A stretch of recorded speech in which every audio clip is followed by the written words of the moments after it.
Bonjour à tous et à toutes, c'est Moontix pour une nouvelle vidéo sur Clash of Clans.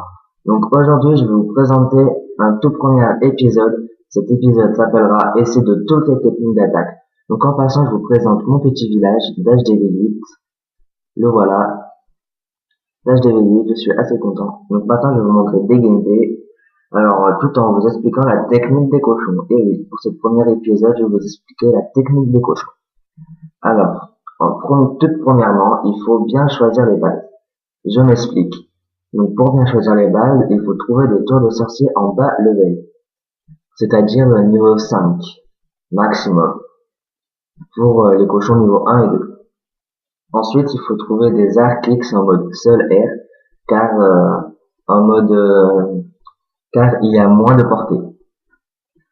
Ainsi que les tours de l'enfer en mode solo, car en mode multi ça peut faire très mal à nos cochons.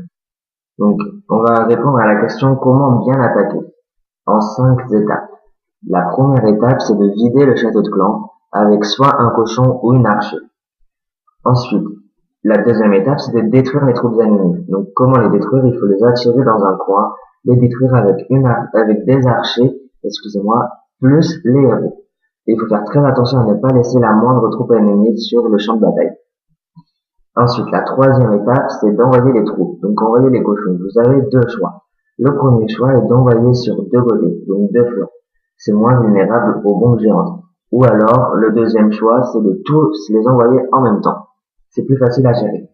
La quatrième étape, c'est envoyer les sorts. Et il faut tout simplement prévoir la trajectoire des cochons. La dernière étape, c'est la cinquième étape, il faut bien envoyer les restes des troupes. Donc comment bien les envoyer? Il faut envoyer là où il y a le plus de bâtiments. Il faut faire attention au reste des pièges car les cochons risquent de ne pas tous les déclencher. Maintenant je vais vous dire les compositions de troupes des HDV 7, 8, 9 et 10. Donc pour les HDV niveau 7 et 8, il vous faudra 34 cochons ainsi que 30 archers. Pour les HDV 9 avec 220 places, il vous faudra 38 cochons ainsi que 30 archers. Pour les HDV 10, avec 240 places, il vous faudra 42 cochons ainsi que 30 archers, Et dans le château de clan, il vous faudra soit des cochons, soit des archers ou des sorciers. Pas de troupes aériennes car les cochons ne déclenchent pas les pièges aériens. Donc maintenant, je vais vous commenter ce petit gameplay. Donc c'est moi qui ai attaqué, j'ai envoyé sur deux flancs comme vous pouvez le voir, mais les cochons se sont tous rendus au milieu. Donc on prévoit la trajectoire des cochons, on envoie les sorts de soins quand ils sont arrivés au au tour de sorcier, et ensuite on laisse faire leur taf. Donc ça se déroule comme prévu jusqu'à présent, car vous voyez il n'y a aucun piège dans le village, car il n'y a pas de trou. Donc là ils vont se rendre au tour d'archer. J'ai oublié de vous dire les sorts.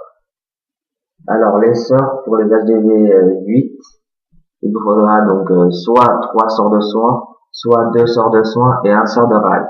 Moi je préfère prendre 3 sorts de soin. Pour les HDV 9, si vous attaquez des HDV 10 avec des tours de l'enfer en mode multiple, vous pouvez utiliser 2 sorts de soin et 2 sorts de rage. Après pour tous les restes de village, c'est-à-dire les HDV 9 et 8 maxés, vous pouvez prendre 4 sorts de soin. Ainsi que pour les HDV 10, si vous attaquez des HDV 10 avec des tours de l'enfer en mode multiple, vous prenez 2 sorts de soin ainsi que 3 sorts de rage. Et tout le reste, c'est-à-dire des HDV niveau 9 et 8 maxés, vous prenez 5 sorts de soin. Voilà, donc je vous ai tout dit sur cette technique. On va se laisser sur cette attaque. Et bye les gens!